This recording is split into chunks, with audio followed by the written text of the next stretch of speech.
All right. Hey, everybody. Let's go through week one and kind of talk about what's expected, what you're going to see in the each week. This will give you a good outline. You'll have this video each week for each week to kind of go over what you're responsible to read, what you're going to watch, and also what you're going to have to do when it comes to the work. So this is what it kind of looks like, the layout, right? So you'll see each week at the top, you'll see the details, which is really just going to be the kind of title of the week.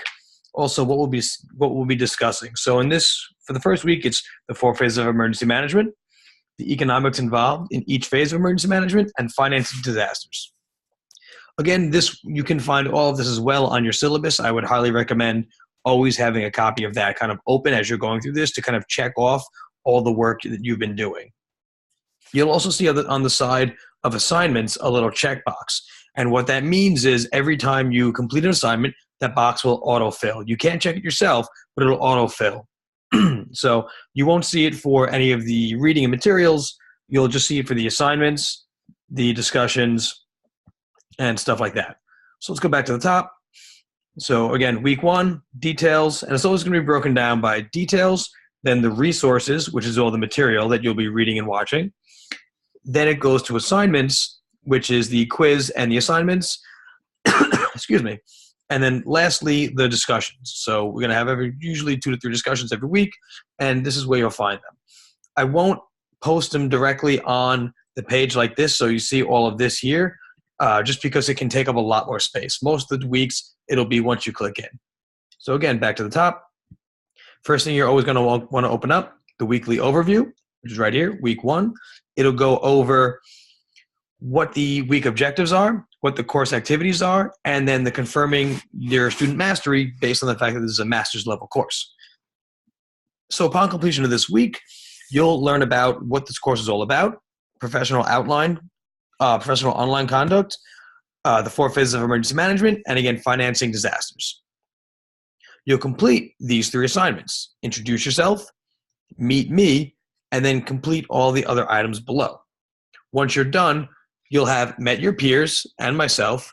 You'll have an understanding everyone's backgrounds and discuss the phase of emergency management and how they're financed in different settings.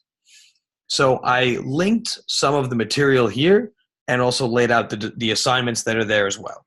But again, you're going to find that all in each week's assignments, right? So you can see the different things you're going to watch, things you're going to read, and then most importantly, the assignments that come out of it. So each assignment, and you'll have this document for each week. It'll be updated week 1, week 2, week 3, so you'll always know what week it's for. So going into the assignments and the discussions, you will have quiz at the top, assignments, and then discussions. So first, let's look at the quiz. This one is about financing disaster recovery, which was on that first document, as you saw. You'll have 2 attempts to do this one because it is your first quiz. I'll give you a little leniency. In the future, you'll have either 1 or 2 attempts to do the other quizzes as well. So just always take note at the attempts allowed that you have for the quiz, and make sure to give it everything you have when you're doing it that first time.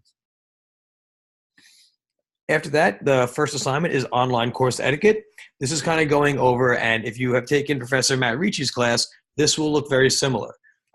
This write-up on the 10 rules of professional etiquette for a digital workplace is so good. It's so good that you would use it in your everyday life and in your job as well, not just for this online course. So you're going to look at the assignment. You'll have the description. You'll have what the assignment is to do. Just scroll down, and you will participate in the assignment. Here, because it's mine, you see I can view the host submissions. I'll grade them. Obviously, everyone's going to get 100 because this is going to be an easy assignment. Right? The next one is to introduce yourself. In the beginning of the class, I had a nice long 18-minute long-winded video about me, what I did, my background. I want the same from you. Doesn't have to be a video. It can be a write-up. And I want you to answer these questions. What does emergency management mean to you? What does emergency management entail? Why are you drawn to emergency management, and what phase specifically? And don't just give me what you think I want to hear. I'm really curious. I just like to know who's taking the class and what their backgrounds are, and really like why you're taking it, why you find it interesting. You're taking a master's level program. not because you kind of want to figure it out, because you obviously have a stake in it and you really enjoy it. So I'd love to know why. I'd also like to know what you hope to do after completing your degree. What you'll find out very quickly is that emergency management is a very tight-knit field. Whether it be positive or negative, your reputation will precede you in most of your meetings in this field. So it's very good to have a positive reputation and also to network as much as possible, because that is how you will get most of your career opportunities in this field. And then also anything else about your background that you'd like to share. Professional, education, really anything else. Prior military service, things you'd like to do for fun. If you have a family, if you have kids, I'd love to know all of it. I really want to know who you are as a person, not just as a professional individual. Then your last assignment is about financing disaster recovery. So you're going to choose a recent natural disaster and apply what you read about adaptive financing to address one of the challenges in Table 1 of adaptive financing. So you'll take a look at that, you'll read the document, and you will propose, you'll adaptive financing, and you'll apply what you've read on that to discuss about financing disaster recovery. And then some of the discussion assignments, we're looking at the phases of emergency management. So you're going to post a discussion about the different challenges and difficulties of each of a specific phase, and then also reply to at least one post from another classmate, either defending or rebuking their argument with examples of why you believe your phase has more challenges than theirs. Of course, there is only 4 phases of emergency management, so there'll be multiple people choosing, say recovery or preparedness. That's okay. There are many reasons why each one is difficult, so feel free to choose your reason and defend it. And then the assignment is about financing emergency management. So you're going to choose a phase, identify 2 specific sources of funding available. This can be public funding grants, private sector funding processes, or something of the sorts to the community that can help them in that specific phase. So you want to include where the funding comes from, the process for obtaining that funding, why you think this is a good source of funding for the specific phase you chose. Funding is vast when it comes to emergency management. So there are plenty of opportunities to find funding in emergency management.